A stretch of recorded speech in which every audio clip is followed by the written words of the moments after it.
Je poursuis la discussion maintenant avec l'ancien syndicaliste Marc Ranger. Bonsoir. Bonsoir. Donc, c'est vraiment la question salariale qui achoppe, là. Oui, absolument. On a vu, c'est un rejet quand même spectaculaire, un taux de participation que j'avais jamais vu, là. Près de 10 000 agents de bar qui ont voté pour se prononcer sur l'entente de principe. Mais manifestement, le salaire, les augmentations de salaire ne font pas le travail.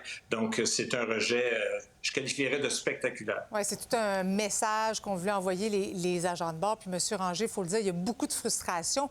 Et le fait que les pilotes d'Air Canada ont quand même reçu une augmentation de salaire de quoi 42 sur 4 ans, certains y voient carrément deux poids, deux mesures, là. Bien, moi, je comprends et je pense qu'il faut lire dans ce résultat-là qu'il y a une forte réaction par rapport à ça, parce qu'il faut se rappeler que l'année dernière, les pilotes n'ont pas eu besoin d'aller en grève. Dans le fond, c'était minuit moins une et le gouvernement fédéral avait refusé d'intervenir. Air Canada avait compris le message et avait dû régler avec ses pilotes. Tandis que là, on a vu, il a fallu que le syndicat, que les agents de bord défient ce qui s'était jamais fait au Canada, défient une ordonnance de retour au travail, et pour finalement faire bouger les choses. Donc, et ça laisse entendre, en tout cas pour moi, c'est sûr que ça laisse un goût amer pour ces agents de bord-là.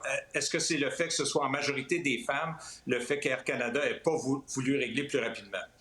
On se souvient tous, M. Ranger, du chaos dans les aéroports du pays, des voyageurs coincés à l'étranger. Mais là, ça a été entendu entre les deux parties, Sabrina le dit, il n'y aura ni grève ni lock-out. Mais est-ce que ça change le rapport de force? Mais ça change le rapport de force, c'est certain, parce que dans le fond, le syndicat ne pourra plus recourir à la grève. Et on se souviendra que ça a été réglé à 4 heures et quelques du matin et que le syndicat avait dit si c'était rejeté, il avait convenu avec Air Canada qu'il y aurait un arbitrage, éventuellement une médiation d'abord uniquement sur les salaires. Mais c'est certain que là, ça change la donne, parce que là, c'est un tiers qui va trancher sur les augmentations salariales finales. Mais je pense que le 99,1 traduit une chose, le rejet total, c'est que les agents de bord ont davantage confiance à un tiers pour leur donner raison sur des augmentations salariales respectables versus Air Canada. OK, donc vous pensez que soit la médiation ou encore l'arbitrage, ça peut bénéficier donc les agents de bord? Bien, dans ce cas-ci, exceptionnellement, de toute façon, le syndicat a renoncé à exercer à nouveau la grève.